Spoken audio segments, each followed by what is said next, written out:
Hello everyone and welcome back to the official Lost Video podcast hosted by ABC.com. Well, unfortunately this is our last video podcast of the season, but it's a good one.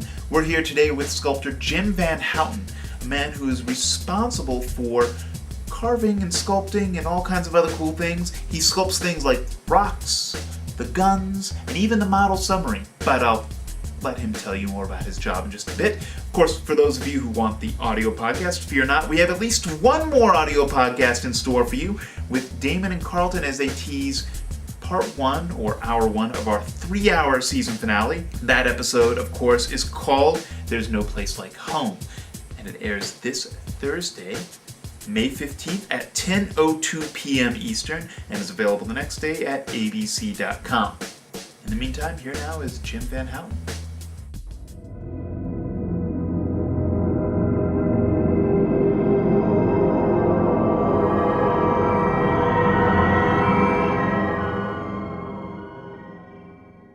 I'm Jim Van Houten. I work on Lost as the sculptor. I create all the things that you can't buy in a store. Oftentimes I'll work as a liaison between the art department and construction. I'll create a maquette, which is a scale model of what they're building, so that we can solve the 3D problems in scale instead of building this full-size thing and then trying to change it and cut it around.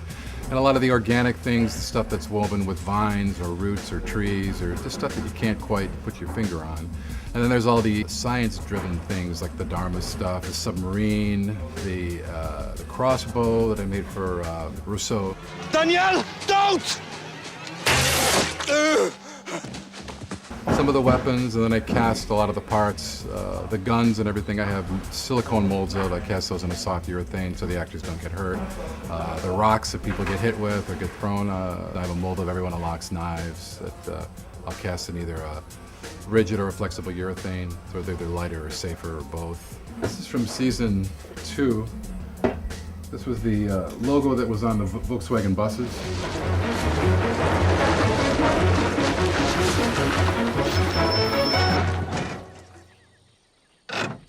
This is a hard plastic, and these little letters are 15-pound urethane, and that's fastened to this. And then I'll build a dam around here and pour in the silicone. It's a liquid when you start, and then after about 3 hours, it cures into this rubbery form.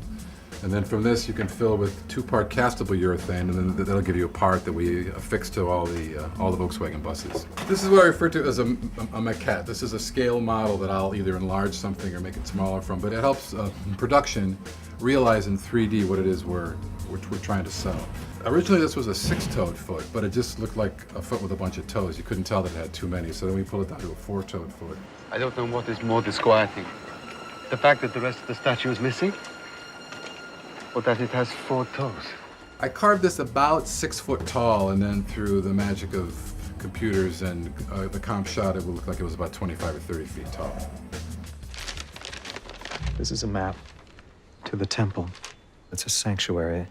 It may be the last safe place on this island. Hopefully at the temple we'll find some more 4-toed feet people, or not. I don't understand it. It should be working. One of the things I've been working on this season, season 4, is the engine for the freighter.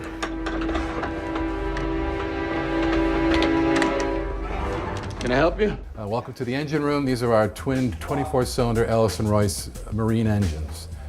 They're diesel powered. They run off of a glow plug, which you see up here. This is the cylinder head and the intake manifold where the fuel blending goes in here. But actually this is all foam. This is a 1-pound urethane foam that we sculpted to look like an intake manifold. The exhaust manifolds up here, this is also a 1-pound urethane mold. The tops are made from the castable rigid urethane. All 48 heads were made from that one mold that we looked at a little bit earlier. This is the similar thing over here, same engine over here, balanced so that the ship drives straight. No, not really. It's all still a foam. It's all an illusion. But what makes this work so well is, again, the people from Set Decorations, which brought in these cables and these sprinkler heads and these other little lines to sell this as a real engine, a real working engine. And again, the paint that has worked so well to make this look like it's an old corroded engine that's working in an actual ship. What's fun about our job is that there's reality and there's theatrical reality. So we get to show the audience what an engine would look like if it was 24-cylinder on a car. You know, it doesn't really work, but it looks like it works.